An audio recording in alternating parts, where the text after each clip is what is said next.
Episode 24 party invitation. Hello दोस्तों, कैसे हैं आप? इतना सपोर्ट करने के लिए धन्यवाद। ऐसे अगर आपको हमारी वीडियो पसंद आती है तो वीडियो को एक लाइक जरूर कर देना और चैनल को सब्सक्राइब भी कर लेना। अब कहानी शुरू करते हैं।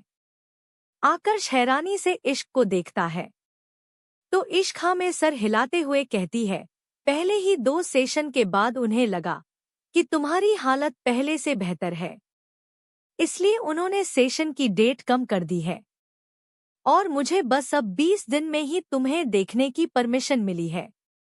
बस 20 दिन और। इसका मतलब तुम सिर्फ अगले 20 दिनों तक ही मुझे सेशन दोगी। आकर्ष ने इश्क से कहा तो इश्क हाँ में सर हिलाती है। उसके हाँ कहने के बाद आकर्ष के चेहरे पर एक मिस्टीरियस मुस्कान आ जाती है। उनके जाने का समय आ जाता है। आकर्ष को पुलिस सिक्योरिटी को हैंडओवर करने के बाद इश्क अपनी गाड़ी में बैठती है और घर की तरफ निकल जाती है। पूरे रास्ते ड्राइविंग करते वक्त वह काफी ज्यादा थक गई थी, लेकिन फिर भी उसका दिमाग आकर्ष के बारे में सोच जा रहा था। यह आदमी सच में बहुत मिस्टीरियस है। इश्क को लग रहा था कि वह ठीक नहीं हुआ है। वह भले ही ठीक होने जैसा व्यवहार कर रहा है, पर उसकी हरकतें कभी-कभी इश्क को शक करने पर मजबूर कर देती है। आज पार्क में वह कपल जिस तरीके से एक दूसरे के साथ लिपटे हुए थे और उनका दुपट्टा जैसे हिल रहा था, वह देख सकती थी कि वह लड़का उसे लड़की की ड्रेस के अंदर अपने हाथ डाले हुए बैठा है और वह लड़की जिस तरीके से अपना चेहरा बेचैनी के साथ हिला रही थी, उसे देखकर तो किसी का भी चेहरा शर्म से पानी पानी हो जाता। लेकिन आकर्ष के चेहरे पर कोई भाव नहीं थे। वह तो उसे इनको एंजॉय कर रहा था। क्या यह बड़ी बात नहीं है? यह साबित करने के लिए कि आकर्ष अभी भी बीमार है और उसे अभी भी इलाज की जरूरत है। इश्क ने इससे पहले भी कई बार डॉक्टर पारस को आकर्ष के हेल्थ के बारे में बताने की कोशिश की थी कि वह बस नॉर्मल दिखने की कोशिश कर रहा है, उसकी हरकतें नॉर्मल नहीं है। लेकिन डॉक्टर पारस ने उसकी एक बात नहीं मानी। उल्टा उन्होंने इश्क पर ही नाराजगी जाहिर की और उसे ही वहां से जाने के लिए कह दिया।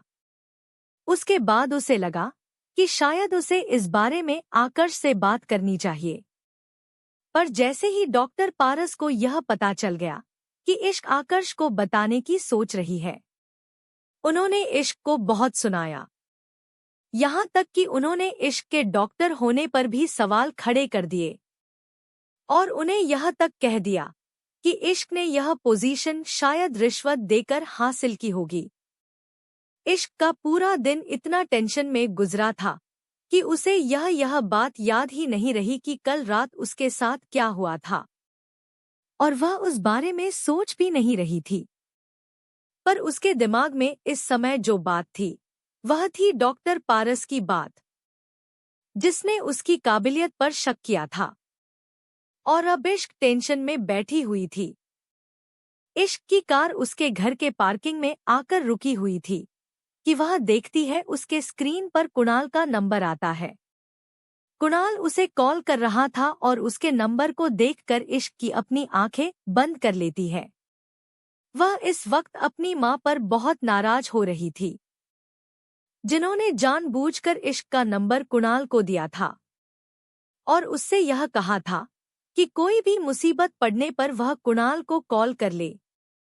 इश्क खींचते हुए अपनी मां को मन ही मन में कहना चाहती थी कि मुसीबत तो यह इंसान खुद है और वह उससे बात नहीं करना चाहती है, पर उस वक्त सिचुएशन के हिसाब से वह कुछ बोल ही नहीं पा रही थी। इश्क उसके कॉल को नजरअंदाज करना चाहती थी, लेकिन उसने इस वक्त यह करना सही नहीं समझा, क्योंकि कुणाल एक पावरफुल इंसान है। ऐसे में वह उसके कॉल को अगर नजरअंदाज कर देगी तो हो सकता है कुणाल उसके खिलाफ कोई सख्त एक्शन ले। उसने कॉल उठाया और अपने कान पर लगाते हुए धीमी आवाज में कहा, हेलो। हेलो डॉक्टर, कैसी हैं आप? कुणाल की आवाज एकदम मध्यम और शांत थी। और उस आवाज में इतनी गहराई थी कि किसी की भी रीढ़ की हड्डी कांपने पर मजबूत कर सकती थी। इश्क हैरान रह जाती है। वह हिम्मत करती है और अपने गले को साफ करते हुए कहती है, हाँ मैं ठीक हूँ। क्या आपको कुछ इम्पोर्टेंट बात करनी है? क्या मैं आपके बिना बात के कॉल नहीं कर सकता हूँ? कुणाल ने अपनी गहरी आवाज में कहा तो इश्क जीभ को दांतों तले दबा लेती है और खुद के सर पर एक चपत लगाते हुए अपने मन में कहती है, बेवकूफ लड़की, कोई ऐसा सवाल पूछता है क्या? उसने जल्दी से कॉल पर कहा, नहीं नहीं कुणाल, ऐसी कोई बात नहीं है। एक्चुअली मैं अभी अभी घर आई हूँ और तुम्हारा फोन भी अभी आ गया है, तो मुझे समझ ही नहीं आ रहा था कि मैं तुमसे क्या कह दिया है। आई एम सॉरी, अगर तुम्हें बुरा लगा हो तो। कुणाल हंसते हुए कहता है, नहीं डॉक्टर, इसमें बुरा मानने वाली कोई बात नहीं है। जाहिर सी बात है, इस वक्त कोई भी फोन करेगा तो आपको यही लगेगा कि कोई जरूरी बात ही होगी। वैसे आपने सही पहचाना मुझे। आपसे एक जरूरी बात करनी है। एक्चुअली मैं पार्टी में जा रहा हूँ। यह बिजनेस पार्टी है। तो क्या आप मेरे साथ चलना पसंद करेंगे? इश्क हैरान हो जाती है और वह हैरानी से कुणाल से कहती है, पार्टी में? आप सच में पार्टी में जा रहे हैं? इश्क की हैरान की समझते हुए कुणाल ने जल्दी से उससे कहा, हाँ एक्चुअली मैं पार्टी में जाना नहीं चाहता था और इन दिनों तो मुझे कोई काम करना अच्छा भी नहीं लग रहा है। वह आप समझ सकती है ना, कुछ दिन पहले रवि की मौत हुई है और उसके बाद चाची की जो हालात है, उसके बाद से मेरे लिए सिचुएशन थोड़ी सी मुश्किल हो गई है। पर अगर यह बिजनेस पार्टी जरूरी नहीं होती तो मैं कभी भी इस पर जाने के लिए हाँ नहीं कहता, और मैं वहां अकेले नहीं जाना चाहता हूँ। थोड़ा अनकंफर्टेबल फील करूंगा। तो क्या आप प्लीज मेरे साथ चलोगी? मुझे थोड़ी कंपनी मिल जाएगी। इश्क कुणाल की बात सुनती है और फिर एक गहरी सांस छोड़ते हुए कहती है, I am sorry Kunal, actually मुझे पार्टी में जाने का शौक नहीं है। मुझे अच्छा नहीं लगता है। मुझे भी पार्टी में जाने का बिल्कुल शौक नहीं है। मैंने तो अपने दोस्तों की बर्थडे पार्टी में जाना भी छोड़ दिया है। फिजूल की सेलिब्रेशन मुझे भी पसंद नहीं है। आसपास शोर शराबा मुझे बिल्कुल अच्छा नहीं लगता है। मैं थोड़ा शांति में रहने वाला इंसान हूँ। इसीलिए पार्टी में जाकर मौज मस्ती करना मुझे इरिटेटिंग लगता है और यह टाइम वेस्ट भी है। पर यह पार्टी थोड़ी जरूरी है।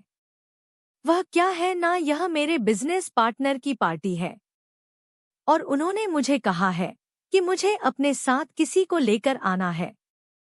प्लीज समझने की कोशिश करो इश्क। अगर मैं नहीं गया तो मेरी पार्टनरशिप खत्म हो जाएगी। कुणाल ने इश्क को समझाते हुए कहा। तो इश्क असमंजस में पड़ जाती है। फिर उसने जल्दी से कहा, आप किसी और से क्यों नहीं पूछ लेते हैं? आपकी कोई और फीमेल फ्रेंड, आप उसे अपने साथ ले जाइए। अब कोई जाकर इस कुणाल को बताओ वह इतने बहाने इसलिए बना रही है क्योंकि वह उसके साथ सच में पार्टी में नहीं जाना चाहती है और सीधे तरीके से यह बात बोल नहीं पा रही है। बेवकूफ को इतनी सी बात समझ में क्यों नहीं आती है? मेरे पास कोई फीमेल फ्रेंड नहीं है, बस एक तुम हो जिसे मैं जानता हूँ। कुणाल ने सीधे शब्दों में कहा और अब इश्क के पास कहने के लिए कोई शब्द ही नहीं थे। उसने कस के अपनी आंखें बंद कर ली और उसे पता था कि अब उसका कोई भी बहाना काम नहीं आने वाला है। कुणाल उसे अपने साथ पार्टी में ले जाने की जिद करने लगा था। इश्क एक गहरी सांस छोड़ते हुए कहती है, ठीक है, मैं आपके साथ पार्टी में चलने के लिए तैयार हूँ। तो कितने बजे निकलना है? कुणाल खुश हो जाता है। उसके चेहरे पर मुस्कान आ जाती है। उसने घड़ी में टाइम देखते हुए कहा, अभी 7 बज रहे हैं। हम 9 बजे तक निकाल सकते हैं। डोंट वरी, मैं आपको रात के 1 बजे तक वापस घर ड्रॉप कर दूंगा। इश्क ने हाँ में सर हिलाते हुए कहा, हाँ ठीक है, हम 9 पार्टी के लिए निकल जाएंगे। लेकिन एक प्रॉब्लम है। एक्चुअली आपने कहा कि यह बिजनेस पार्टी है और मेरे पास ऐसी कोई भी कपड़े नहीं है जो आपकी उस पार्टी को सूट कर सके। कुणाल तुरंत कहता है, तुम्हें इसके बारे में फिक्र करने की जरूरत नहीं है। मैं अपनी असिस्टेंट को तुम्हारे लिए मदद के लिए भेज दूंगा, बस टाइम पर तैयार रहना। इश्क ने ठीक है कहा और फोन डिस्कनेक्ट कर दिया। उसने अपना मोबाइल बगल वाली सीट पर फेंका और अपने दोनों हाथों से स्टीयरिंग व्हील को पकड़कर उस पर अपना सर पटकने लगी। बेवकूफ, इश्क उसे हाँ क्यों कह दिया? बोल देती ना कि नहीं जाना चाहती है पार्टी में। तू थकी हुई है, तुझे सोना है, नींद आ रही है। रात के 1 बजे तो पार्टी खत्म होगी। मतलब वह तुझे कब घर छोड़ेगा और कब तू आकर सोएगी? भगवान, क्या हो रहा है मेरे साथ? इश्क खुद में ही बड़बड़ाते हुए गाड़ी से बाहर निकलती है और घर के अंदर चली जाती है। उसकी माँ घर में उसका वेलकम करते हुए कहती है, आज का दिन कैसा रहा? इश्क उदासी के साथ सोफे पर बैठती है और थकी हुई आवाज में कहती है, ठीक ही था माँ, लेकिन मुझे एक पार्टी के लिए तैयार होना है। पार्टी? कैसी पार्टी? उसकी माँ ने हैरानी से उसकी तरफ देखते हुए पूछा। तो इश्क एक गहरी सांस लेती है और खुद को शांत करते हुए कहती है, माँ, मिस्टर कुणाल ने मुझसे बहुत रिक्वेस्ट की है कि उन्हें अपने साथ बिजनेस पार्टी में एक पार्टनर की जरूरत है और मैं उन्हें मना नहीं कर पाई। इश्क की माँ हंसने लगती है। वह हंसते हुए इश्क के लिए पानी लेकर आती है और टेबल पर रखते हुए वह इश्क के बगल में बैठती है। उन्होंने धीरे से इश्क के माथे को सहलाया और उससे कहा, तुम इसलिए मना नहीं कर पाई क्योंकि तुम्हें मना करना आता ही नहीं है। अपनी माँ की बात सुनकर इश्क मुस्कुराने लगती है। कितनी बेहतर जानती है ना उसकी माँ उसे। थोड़ी देर अपनी माँ के साथ इधर-उधर की बातें करने के बाद इश्क अपने कमरे में चली जाती है। वह नहाकर तैयार हो गई थी। वह काफी ज्यादा थक गई थी, इसलिए उसने गर्म पानी से शावर लिया था। तभी उसे महसूस होता है कि शायद कोई नीचे आया हुआ है। जब वह नीचे आती है तो देखती है एक लड़की जिसने शॉर्ट ड्रेस पहनी हुई थी, वह उसकी माँ के साथ कुछ बात कर रही है। इश्क हैरानी से नीचे आती है तो वह लड़की इश्क को देखकर मुस्कुराती है और उससे कहती है, गुड इवनिंग मैम, मेरा नाम रीना है और मैं मिस्टर कुणाल चोपड़ा की असिस्टेंट हूँ। उन्होंने मुझे यहाँ पर आपके लिए एक ड्रेस लेकर भेजा है। आप उनके साथ आज रात एक बिजनेस पार्टी में जा रही है ना, इसलिए।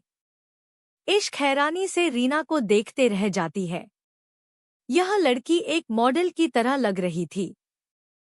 एकदम perfect body shape, perfect face cut. वह हैरानी से अपने मन में रीना को देखकर सोचने लगती है, इसके पास मॉडल की जैसी असिस्टेंट है, यह फिर भी मुझे अपने साथ पार्टी में ले जाने की बात कर रहा है।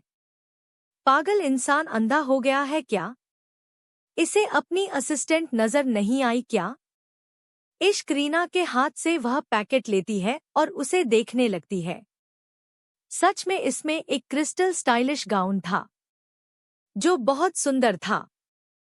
क्रिस्टल कलर का यह गाउन पैरों की एक साइड से कटा हुआ था, जिसे पहनने के बाद इश्क की गोरी टांगें साफ नजर आने वाली थी। लेकिन उस गाउन को एक नजर देखकर कहा जा सकता है कि कुणाल की पसंद लाजवाब है। गाउन सच में बहुत खूबसूरत है। इश्क हैरान हो जाती है। लड़कियों के कपड़ों के मामले में कुणाल की पसंद सच में नंबर 1 निकली, पर शक्ल से उसे देखकर लगता नहीं था कि वह कभी भी इतना खूबसूरत गाउन को खुद सेलेक्ट कर सकता है। इश्क तैयार हो गई थी और वह अपने बालों को स्ट्रेट कर रही थी। इस वक्त इश्क ड्रेसिंग टेबल पर बैठी हुई थी। और खुद को खूबसूरत से गाउन में देख रही थी। रीना पीछे की तरफ ही खड़ी थी और वह मुस्कुराते हुए इश्क को तैयार होता हुआ देख रही थी। अपने बालों को स्ट्रेट मशीन से स्ट्रेट करते हुए इश्क ने रीना से कहा, वैसे रीना तुम्हारे बॉस का तो बिजनेस है ना? तो फिर उन्हें लड़कियों के कपड़ों की इतनी अच्छी पहचान कैसे है? मतलब उन्हें कैसे पता था कि मुझ पर इसी तरीके का गाउन सूट करेगा? रीना हंसते हुए कहती है, इसमें कोई बड़ी बात नहीं है मैडम। एक्चुअली हमारे बॉस ने अपने दिनों में बहुत सी लड़कियों को डेट किया है, इसलिए उन्हें लड़कियों की पसंद के बारे में बहुत कुछ मालूम है। इश्क हैरान हो जाती है। सच में कुणाल की कोई गर्लफ्रेंड भी रह चुकी है? उसने हैरानी से कहा। तो रीना ने मुस्कुराते हुए हाँ में सर हिलाते हुए कहा, कोई नहीं मैम। कितनी? उनकी तो बहुत सारी गर्लफ्रेंड थी, इतनी कि शायद उन्हें याद भी नहीं होगा कि उनकी कौन सी गर्लफ्रेंड को उन्होंने कब और किस वजह से छोड़ा है। एक अमीर इंसान बनना इतना आसान नहीं है। लेकिन एक बात है जो मैं अपने बॉस के लिए कह सकती हूँ, और वह यह है कि वह जब तक जिस लड़की के साथ रहे हैं तब तक वह लड़की पूरे ऐशो आराम से रही है। उसकी जिंदगी किसी क्वीन की तरह गुजरी है। इश्क पूरी तरह से तैयार हो गई थी और वह हैरानी से रीना की बात भी सुन रही थी, लेकिन उसे इस बात की परवाह नहीं थी। उसका क्या मतलब कि कुणाल की कितनी गर्लफ्रेंड रह चुकी है या फिर कितनी नहीं। उसे बस आज रात किसी तरीके से कुछ घंटे उसके साथ बिताने थे और उसके बाद वह कभी भी उसके साथ किसी पार्टी में नहीं जाएगी। यही सोचते हुए वह तैयार होती है और अपनी हील पहन लेती है। उसने अपने हाथ में एक छोटा सा पर्स लिया हुआ था। Episode 25, sugar daddy. इश्क पूरी तरह से तैयार हो गई थी और वह हैरानी से रीना की बात भी सुन रही थी, लेकिन उसे इस बात की परवाह नहीं थी। उसका क्या मतलब कि कुणाल की कितनी गर्लफ्रेंड रह चुकी है या फिर कितनी नहीं। उसे बस आज रात किसी तरीके से कुछ घंटे उसके साथ बिताने थे और उसके बाद वह कभी भी उसके साथ किसी पार्टी में नहीं जाएगी। यही सोचते हुए वह तैयार होती है और अपनी हील पहन लेती है। उसने अपने हाथ में एक छोटा सा पर्स लिया हुआ था। इश्क तैयार होकर नीचे हॉल में आती है। उसके साथ रीना भी थी। इश्क देखती है, उसकी माँ सोफे पर बैठी हुई है। इश्क को देखकर उसकी माँ अपनी जगह से खड़ी हो जाती है। वह तेज कदमों से इश्क के पास आती है और उसे ऊपर से लेकर नीचे तक निहारने लगती है। रीना ने मुस्कुराते हुए कहा, मैम इश्क मैडम अच्छी लग रही है ना? इश्क की मम्मी उसे निहारती है और फिर हाँ में सर हिलाती है।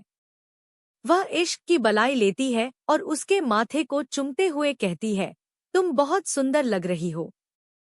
इश्क अपनी माँ की तारीफ से खुश तो थी, लेकिन फिर भी उसने मुंह बनाते हुए कहा, अच्छा, तो आज मैं आपको सुंदर लग रही हूँ।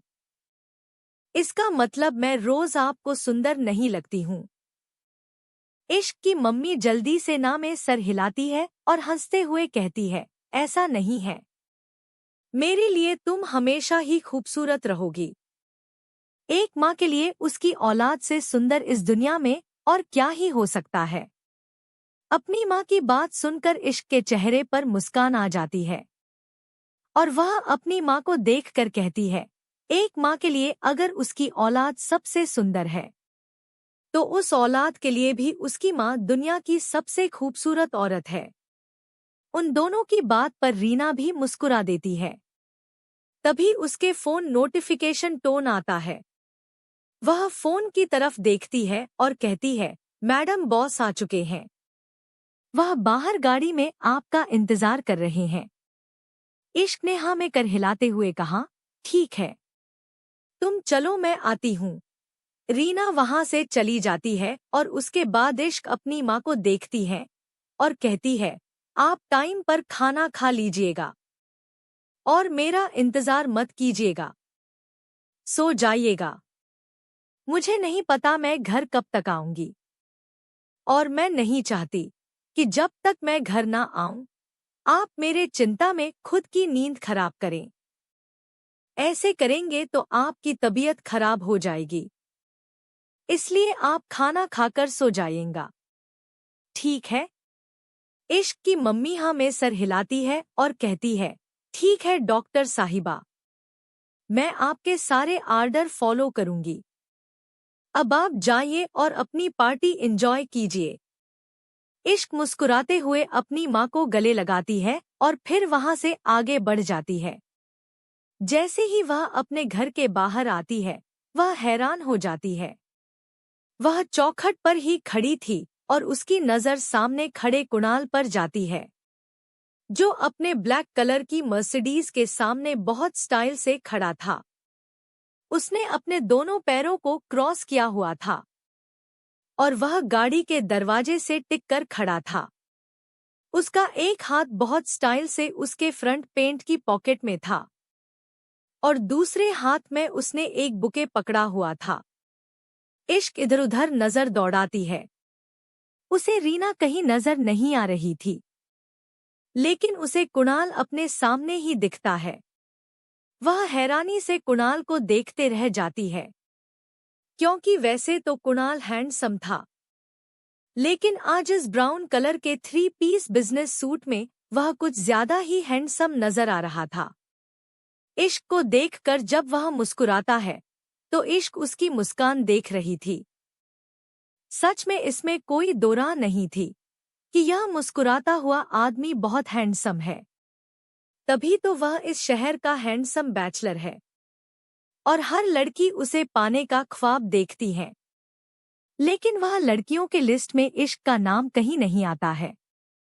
इश्क अपने गाउन को संभालते हुए गाड़ी के पास पहुंचती है। अपने हाथ में पकड़े हुए बुके को कुणाल ने इश्क की तरफ बढ़ाते हुए कहा, दिस इज पर यू ब्यूटीफुल वुमेन डॉट। इश्क के चेहरे पर एक फीकी मुस्कान थी और उसने अपने हाथ में वह बुके ले लिया। उसने थैंक यू कहा, लेकिन उसकी नजरें रीना को ढूंढ रही थी। तभी वह देखती है, गेट के बाहर एक दूसरी कार है जिसमें रीना पीछे की सीट पर बैठी हुई है। इश्क को देखकर वह अपना हाथ हिलाती है। इश्क ने भी अपना हाथ हल्का सा हिलाया और उसके बाद रीना की कार वहां से चली जाती है। अब वहां पर सिर्फ एक ही कार थी और वह थी कुणाल की। कुणाल अपनी गाड़ी का दरवाजा खोलता है और इश्क को अंदर बैठने का इशारा करता है। इश्क मुस्कुराते हुए अपने गाउन को संभालती है और गाड़ी में बैठ जाती है। हाथ में पड़े हुए बुके को उसने सामने डैशबोर्ड पर रख दिया। उसे इस बात की परवाह नहीं थी कि यह बुक कितना महंगा हो सकता है। दरअसल उसे यह बुके चाहिए ही नहीं था। ड्राइविंग सीट पर बैठने के बाद कुणाल की नज़र एक बार उसे बुके पर जाती है, लेकिन फिर वह मुस्कुराते हुए ड्राइविंग बेल्ट लगाता है और इश्क से कहता है, तुम फ्रंट सीट पर बैठी हो, प्लीज बेल्ट लगा लो। इश्क ने जल्दी से हाँ में सर हिलाया और बेल्ट लगा लिया। देखते ही देखते उनकी गाड़ी इश्क की कॉलोनी से निकलकर सड़क पर चल रही थी। इश्क सामने सड़क को देखती है, लेकिन फिर कुछ सोचते हुए वह कुणाल को देखने लगती है, जिसका पूरा ध्यान ड्राइविंग की तरफ ही था। कुणाल भले ही सड़क पर देख रहा था, लेकिन उसका ध्यान इश्क के ऊपर ही था। इश्क ने जब उसकी तरफ देखा तो कुणाल के चेहरे पर एक हल्की सी मुस्कान आ जाती है और वह ड्राइविंग करते हुए कहता है, थैंक यू मेरे साथ पार्टी में आने के लिए डॉट। इश्क हल्की मुस्कान के साथ कुणाल से कहती है, इट्स ओके, कोई बात नहीं, एक पार्टी की तो बात है। वैसे कुणाल पार्टी कब तक खत्म हो जाएगी? कुणाल ने कहा, पार्टी तो पूरी रात चलेगी, पर डोंट वरी, मैं तुम्हें रात के 12 बजे तक घर छोड़ दूंगा, क्योंकि उससे ज्यादा लेट हुआ तो शायद तुम्हें भी अच्छा नहीं लगेगा और तुम्हारी मम्मी को भी पसंद नहीं आएगा। इश्क ने हाँ में सर हिलाया। उसके लिए यही काफी था कि वह रात के 1 तक घर वापस आ जाएगी। उसके लिए यही तसल्ली की बात थी। दरअसल वह पार्टी में सिर्फ कुणाल के कहने पर जा रही थी, वरना वह इस तरीके के पार्टी कभी भी अटेंड नहीं करती थी।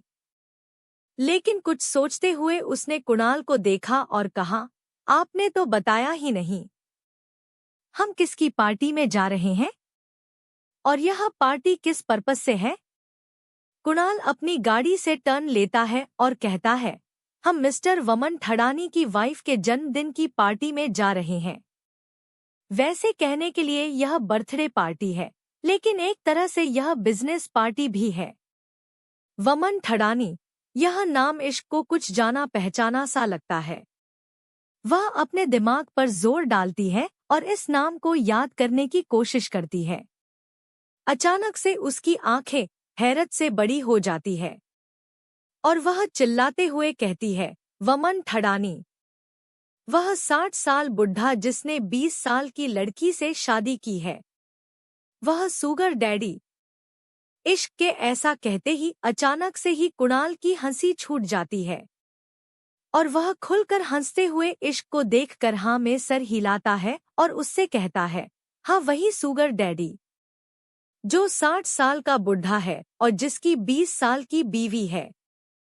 आज उसकी 20 साल की बीवी का 20वां जन्मदिन है और हम उसी की पार्टी में जा रहे हैं।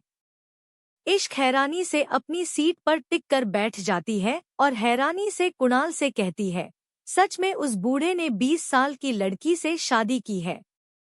मैंने जब यह न्यूज़ सुनी थी तो मुझे यकीन ही नहीं हो रहा था। वह लड़की पागल है क्या?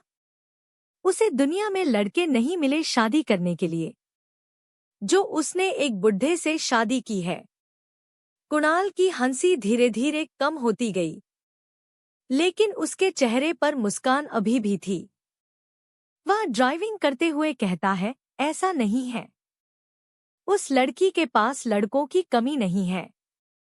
अगर तुमने यह न्यूज़ देखी होगी तो तुमने उस लड़की को जरूर देखा होगा, जो इस वक्त मिस्टर ठडानी की वाइफ है।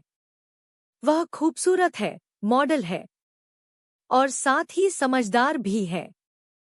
तभी तो उसने वमन जैसे इंसान से शादी की है, वरना वह इतनी बेवकूफ लगती है क्या कि 20 साल की उम्र में एक ऐसे इंसान से शादी कर ले जो उसे 2 गुना नहीं बल्कि 3 गुना उम्र में बड़ा होगा। मिसेस ठडानी ने इस शादी से अपनी लाइफ सिक्योर की है। एक जब वह मिसेस ठडानी बन गई है तो ऑटोमेटिकली मिस्टर वमन ठडानी की प्रॉपर्टी की आधी मालकिन भी बन गई है। और इसी के साथ अगर कल को मिस्टर ठडानी को कुछ हो भी जाता है तो उनकी प्रॉपर्टी की इकलौती मालकिन वही है। उसके बाद इतनी अमीर औरत एक बार शादी करी या 4 बार, क्या फर्क पड़ता है? उसने यह शादी सिर्फ पैसों के लिए की। इश्क पूरी तरह से हैरान हो गई थी। कुणाल की बातों से मतलब दुनिया में ऐसी भी लोग हैं। वह तो इन सब को बस एक इमेजिनरी समझती था, लेकिन धीरे धीरे उसे दुनिया की असलियत का पता चल रहा था। कैसे कैसे लोग थे। एक वमन ठडानी जैसे लोग जो अपने शौक के लिए अपनी उम्र को भी नहीं देखते हैं। दूसरे कुणाल चोपड़ा जैसे लोग, जिनके चेहरे पर एक अलग ही दहशत नजर आती है और जो दुनिया को अपने उसूलों से चलाते हैं। और आकर्ष के बारे में क्या ही कहना। उसकी तो पूरी लाइफ ही एक मिस्ट्री है, जिसे सॉल्व करते करते इश्क की खुद की हालत खराब हो गई है। पार्टी वेन्यू पर पहुंचने से पहले इश्क की नज़र गाड़ी की पिछली सीट पर जाती है, जहां पर एक रेड कलर का गिफ्ट बॉक्स रखा हुआ था। शायद यह मिसेस ठडानी के लिए दिया जाने वाला तोहफा था। देखते ही देखते वह लोग पार्टी वेन्यू पर पहुंच जाते हैं। एक सिक्योरिटी गार्ड जल्दी से आकर गाड़ी का दरवाजा खोलता है। कुणाल और इश्क दोनों गाड़ी से बाहर निकलते हैं तो दूसरे सिक्योरिटी गार्ड ने पीछे के दरवाजे से वह गिफ्ट बॉक्स बाहर निकाल लिया था। इश्क देखती है तो यह सिक्योरिटी वही है जो उस रात अस्पताल में मौजूद थी। मतलब कि यह कुणाल की पर्सनल सिक्योरिटी है। इतनी सिक्योरिटी होने के बावजूद भी कुणाल इश्क को लेने के लिए अकेला ही गया था। जैसे ही वह लोग पार्टी में इंटर करते हैं, वैसे ही मिस्टर ठडानी अपनी बीवी के साथ उनका वेलकम करते हुए आते हैं। इश्क उन्हें देखकर हैरान हो जाती है। यह वही शख्स है जिसे उसने कुछ महीने पहले अपनी शादी की न्यूज़ में देखा था, और उसकी बीवी कम और बेटी ज्यादा नजर आ रही थी। उसने एक sleeveless one piece long gown पहन रखा था और अपने बालों को सुंदर से जुड़े में बनाया हुआ था। उसके होठों पर रेड कलर की लिपस्टिक लगी हुई थी और वह मुस्कुराते हुए उन लोगों के पास आती है। मिस्टर चोपड़ा, वेलकम, स्वागत है आपका हमारी पार्टी में। मिस्टर ठडानी अपना एक हाथ आगे करते हुए कुणाल का वेलकम करते हैं, तो कुणाल भी बदले में उनसे हाथ मिलाते हुए कहता है, शुक्रिया मिस्टर ठडानी, मुझे खुशी हुई कि आपने मुझे अपनी पार्टी में इनवाइट किया है। इश्क हैरान हो जाती है। कुणाल के चेहरे पर एक नकली मुस्कान थी, पर वह बिल्कुल असली लग रही थी। लेकिन यह मुस्कान कितनी नकली है, यह तो बस इश्क ही जानती थी, और उसे समझ भी रही थी। मिस्टर ठडानी इश्क की तरफ देखते हैं और कहते हैं, तो फाइनली आपको अपने लिए एक पार्टनर मिल ही गई है। उनकी नजरों से अपने आप को देखता पाकर इश्क थोड़ी सी अनकंफर्टेबल हो गई थी। उसे इस आदमी की नजरें कुछ ठीक नहीं लग रही थी। वह जल्दी से अपने कदम पीछे लेती है और कुणाल के पीछे होने लगती है।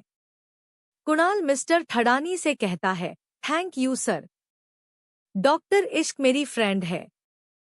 मिस्टर ठडानी ने अपना चेहरा हल्का सा झुकाकर इश्क को देखना चाहा तो इश्क जल्दी से उनकी वाइफ की तरफ देखती है और कहती है, wish you very happy birthday ma'am. वह औरत जो मिस्टर ठडानी के पीछे थी, वह बराबर में आकर खड़ी हो जाती है और इश्क को देखकर मुस्कुराते हुए कहती है, थैंक यू। तभी बॉडीगार्ड उनका गिफ्ट भी लेकर आ जाता है। कुणाल उस गिफ्ट बॉक्स को मिसेज ठडानी की तरफ बढ़ाते हुए कहता है, आपको जन्मदिन की ढेर सारी शुभकामनाएं। यह हमारी तरफ से एक छोटा सा तोहफा है। मिसेज ठडानी मुस्कुराते हुए गिफ्ट बॉक्स लेती है और एक सर्वेंट को पकड़ाते हुए कहती है, इसकी क्या जरूरत थी? आप लोग आ गए हैं, इतना ही काफी है। हालांकि इस पार्टी में सब लोग अपनी अपनी फॉर्मेलिटी पूरी कर रहे थे। कुछ लोग गेस्ट की तरह आए हुए थे, तो कुछ कहने के लिए आए थे। लेकिन सबको पता था कि इस बर्थडे पार्टी से उनका कोई लेना देना नहीं था। वह यहाँ पर बस अपने अच्छे लिंक बनाने के लिए आए थे, ताकि उनके बिजनेस को सपोर्ट मिल सके। और कुणाल भी इसीलिए ही यहाँ आया था, वरना इस बुढ़े की बीवी के जन्मदिन की पार्टी में आने का उसे कोई शौक नहीं था। मिसेज ठडानी ने मिस्टर ठडानी के बाजू में अपना हाथ डालते हुए कहा, डार्लिंग चलो ना, हमें और भी गेस्ट को अटेंड करना है।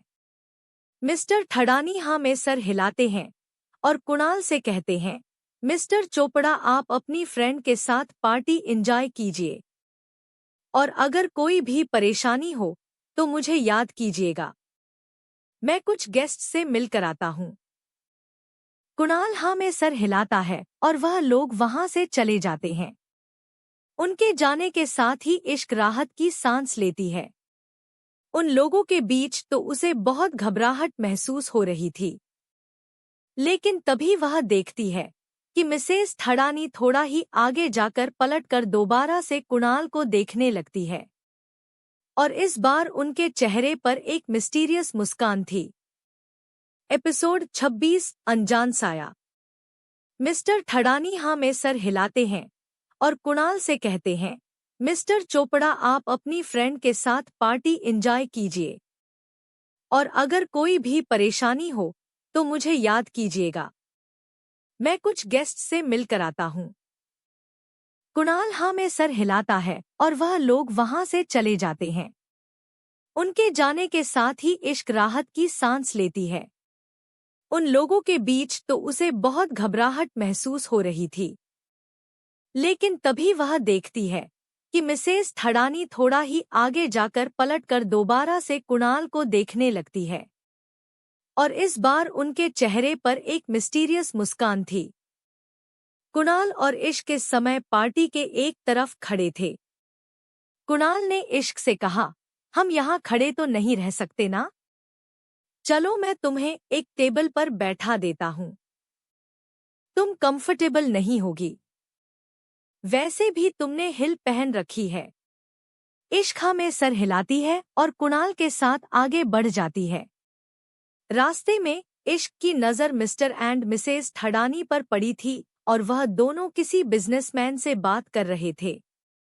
वह उनसे बात करते हुए एक दूसरे से काफी हसरत से बात कर रहे थे और इश्क उन दोनों को ऐसे देखकर अपने मन में सिर्फ एक ही बात कहती है कि कितने धोखेबाज लोग हैं, एक दूसरे को भी धोखा दे रहे हैं। वैसे भी उनके जैसे धोखेबाज इंसानों के लिए एक दूसरे के जैसे लोग ही सही हैं। एक जगह टेबल खाली थी। कुणाल ने इश्क को जाकर उस खाली टेबल के पास चेयर पर बिठाते हुए कहा, तुम बोर तो नहीं हो रही हो ना? मैंने कहा था यह बिजनेस पार्टी है।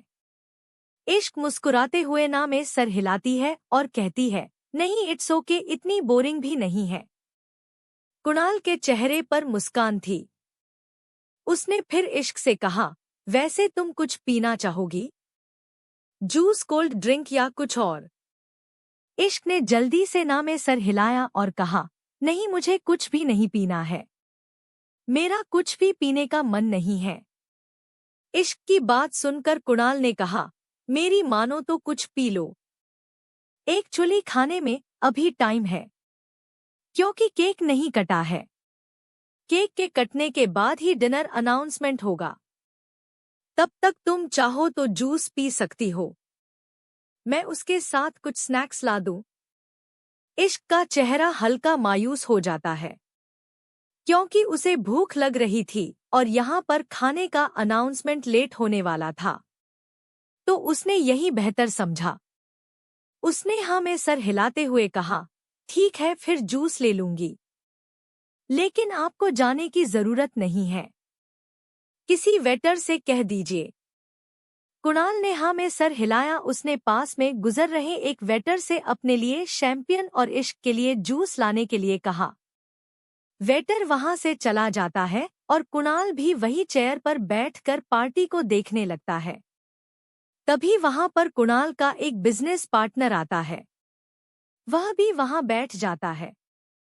वह इश्क को हेलो कहता है और उसके बाद कुणाल से बिजनेस की कुछ बात करने लगता है। इश्क को उनकी बातों में कोई इंटरेस्ट नहीं था। उसने अपने क्लच बैग से अपना मोबाइल निकाला और उसमें इंटरनेट स्क्रॉल करने लगी। तभी उनके पास वेटर आता है। वह कुणाल और उसके बिजनेस पार्टनर के सामने शैंपियन का ग्लास रखता है और इश्क के सामने जूस का ग्लास रखने के लिए उसने जैसे ही हाथ आगे बढ़ाया, उसे वेटर के हाथ से वह जूस का ग्लास नीचे गिर जाता है और सारा जूस इश्क के ड्रेस पर गिर जाता है, साथ ही उसके पैरों पर भी। इश्क हड़बड़ाते हुए खड़ी हो जाती है और कुणाल भी गुस्से में खड़ा होते हुए उसे वेटर को देखने लगता है। कुणाल ने गुस्से में चिल्लाते हुए कहा, बेवकूफ कहीं के, देखकर काम नहीं कर सकते हो क्या? देखो क्या किया है तुमने। इश्क भी अपनी जगह से खड़ी हो गई थी। उसने जल्दी से टेबल पर रखा हुआ टिश्यू पेपर उठाया और अपनी ड्रेस पर रखकर उसे साफ करने लगी, क्योंकि एक तो यह ड्रेस उसे कुणाल ने ही दी थी, ऊपर से वह इतनी महंगी थी कि कुणाल को इसके प्राइस पे करना उसके बस की बात नहीं है। मिस्टर एंड मिसेस थडानी भी वहां आ जाते हैं और जब उन्होंने इश्क की खराब ड्रेस देखी तो वह भी उसे बेटर पर नाराज होते हैं। मिसेस थडानी गुस्से में कहती है, बदतमीज कहीं के, तुम्हें काम करना नहीं आता है? कहाँ है तुम्हारा मैनेजर? बुलाओ उसे। मैं अभी तुम्हें नौकरी से बाहर निकालती हूँ। इतनी महंगी ड्रेस खराब कर दी है तुमने। तुम्हें पता भी है यह हमारी कितनी इम्पोर्टेंट गेस्ट है। वेटर जल्दी से हाथ जोड़ते हुए कहता है, सॉरी मैडम, मुझसे गलती हो गई। मैंने जानबूझकर नहीं किया है। प्लीज आप मैनेजर को मत बुलाइए वरना मेरी नौकरी चली जाएगी। तुम्हारी नौकरी तो जानी ही चाहिए, मिस्टर थड़ानी ने भी गुस्से में कहा। तो इश्क उन सबको शांत करवाती है और कहती है, आप लोग शांत हो जाइए। वह कह तो रहा है ना कि उसने जानबूझकर नहीं किया है और मेरे कपड़े खराब नहीं हुए हैं, बस थोड़े गंदे हो गए हैं। मैं साफ कर लूंगी तो यह चिपचिपाहट भी चली जाएगी। लेकिन प्लीज इतनी सी चीज के लिए आप इसे नौकरी से मत निकालिए। कुणाल गुस्से में उस वेटर को घूर कर देखता है और उसके बाद वह इश्क से बोला, लगता है कि तुम्हें वॉशरूम जाकर अपने आप को साफ कर लेना चाहिए, वरना यह चिपचिपाहट ऐसी ही तुम्हें परेशान करेगी।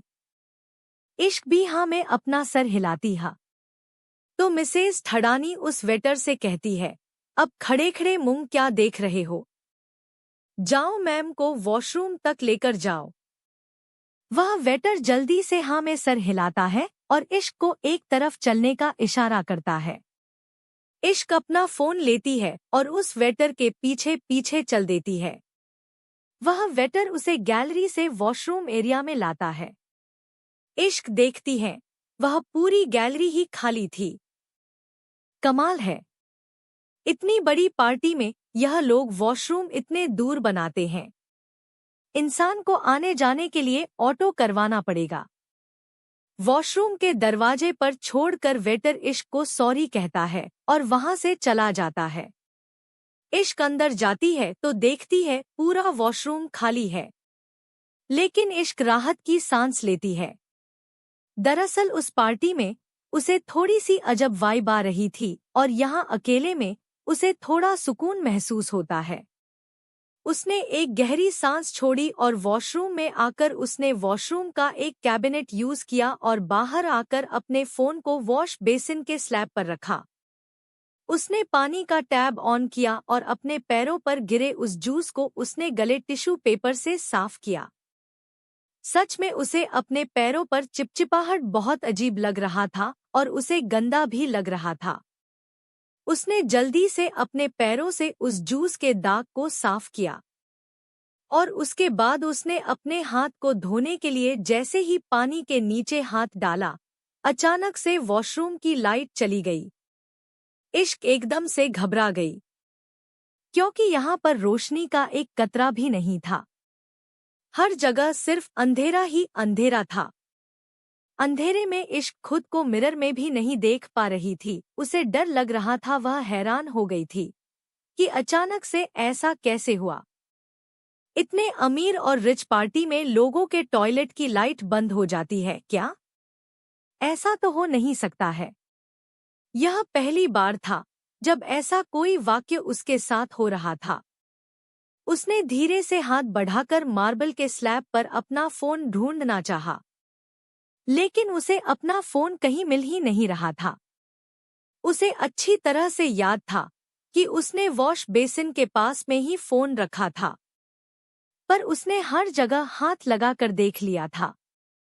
उसे उस अंधेरे में अपना फोन कहीं मिल ही नहीं रहा था। इश्क घबरा रही थी। एक तो यहाँ पर इतना अंधेरा था, ऊपर से उसका फोन भी नहीं मिल रहा था। तभी उसने अपने हाथ को थोड़ा सा और आगे बढ़ाना चाहा और उसके हाथ पर कुछ ऐसा एहसास हुआ जिसे महसूस करके वह एकदम से घबरा गई। उसे लगा कि अभी अभी उसने किसी के हाथों की उंगलियों को छुआ है। इश्क हड़बड़ाते हुए 2 कदम पीछे हो जाती है और जोरों से सांस लेने लगती है। उसे अंधेरे के कारण कुछ दिखाई नहीं दे रहा था, लेकिन उसे महसूस हो रहा था जैसे कि वह यहाँ अकेली नहीं है। उसका दिल जोरों से धड़क रहा था, माथे पर पसीने आ गए थे और सांस उफान मार रही थी। वह डर से इतनी ज्यादा घबरा गई थी कि उसके मुंह से लंबी लंबी हवा बाहर निकल रही थी। इश्क घबराते हुए अपने कदम पीछे लेती है और हकलाते हुए कहती है, कोई है। उसकी आंखों की पुतलियां इधर उधर घूम रही थी, लेकिन अंधेरे में कुछ भी देखने में वह सक्षम नहीं हो पा रही थी। उसे सामने से कोई जवाब नहीं मिल रहा था, पर किसी की मौजूदगी वह उस अंधेरे में महसूस कर सकती थी, क्योंकि उसे अपने कानों में किसी के सांस लेने की आवाज साफ सुनाई दे रही थी।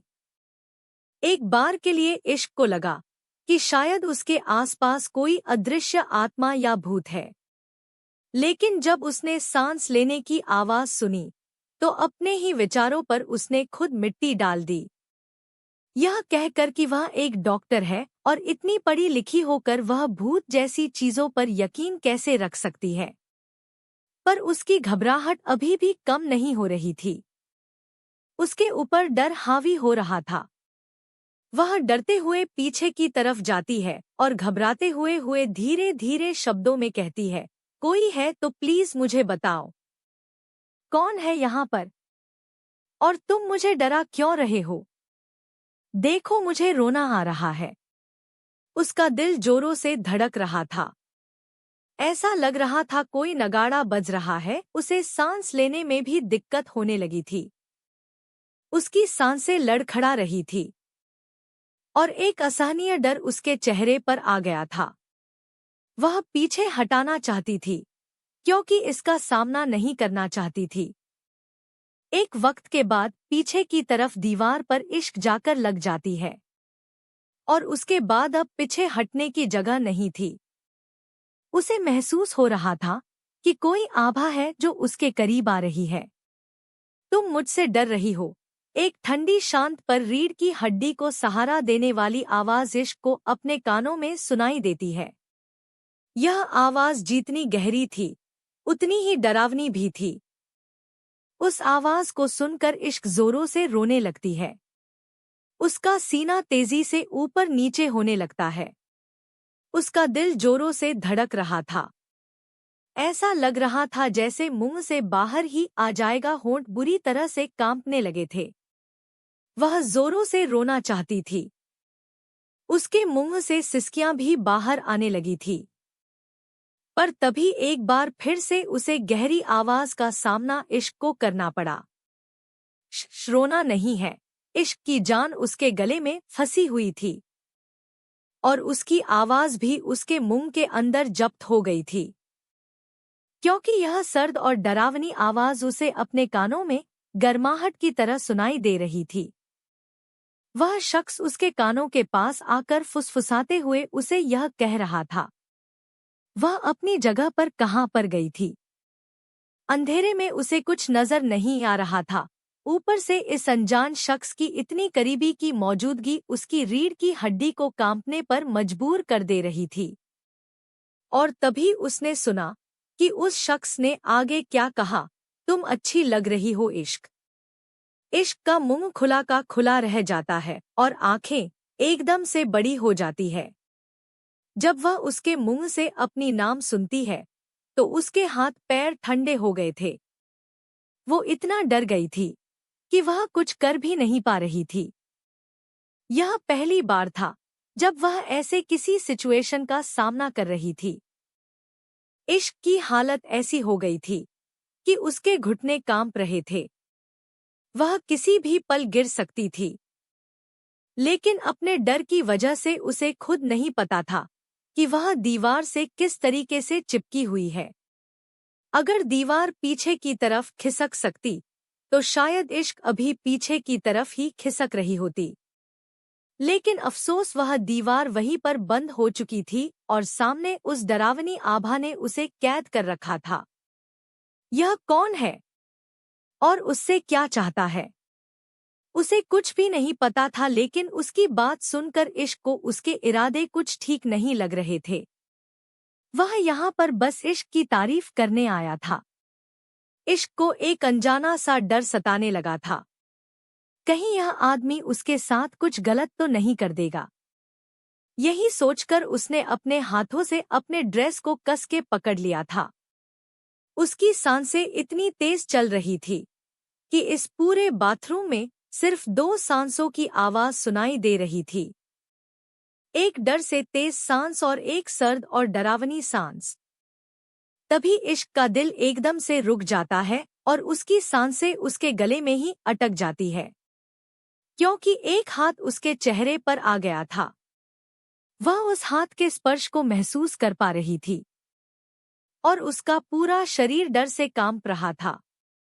वह तेजी से सिसकियां लेते हुए अपने मुंह को खोल रही थी।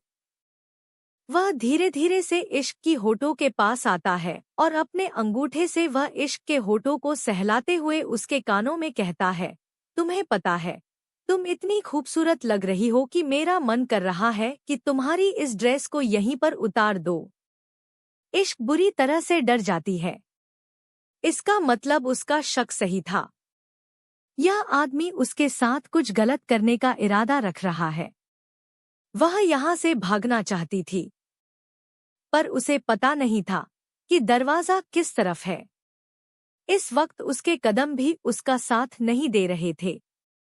तभी उसने महसूस किया कि उन हाथों की उंगलियां इश्क की होठों से होते हुए उसके गर्दन पर आती है और धीरे धीरे से उसके गर्दन से नीचे खींचते हुए उसके क्लीवेज की तरफ जा रही थी।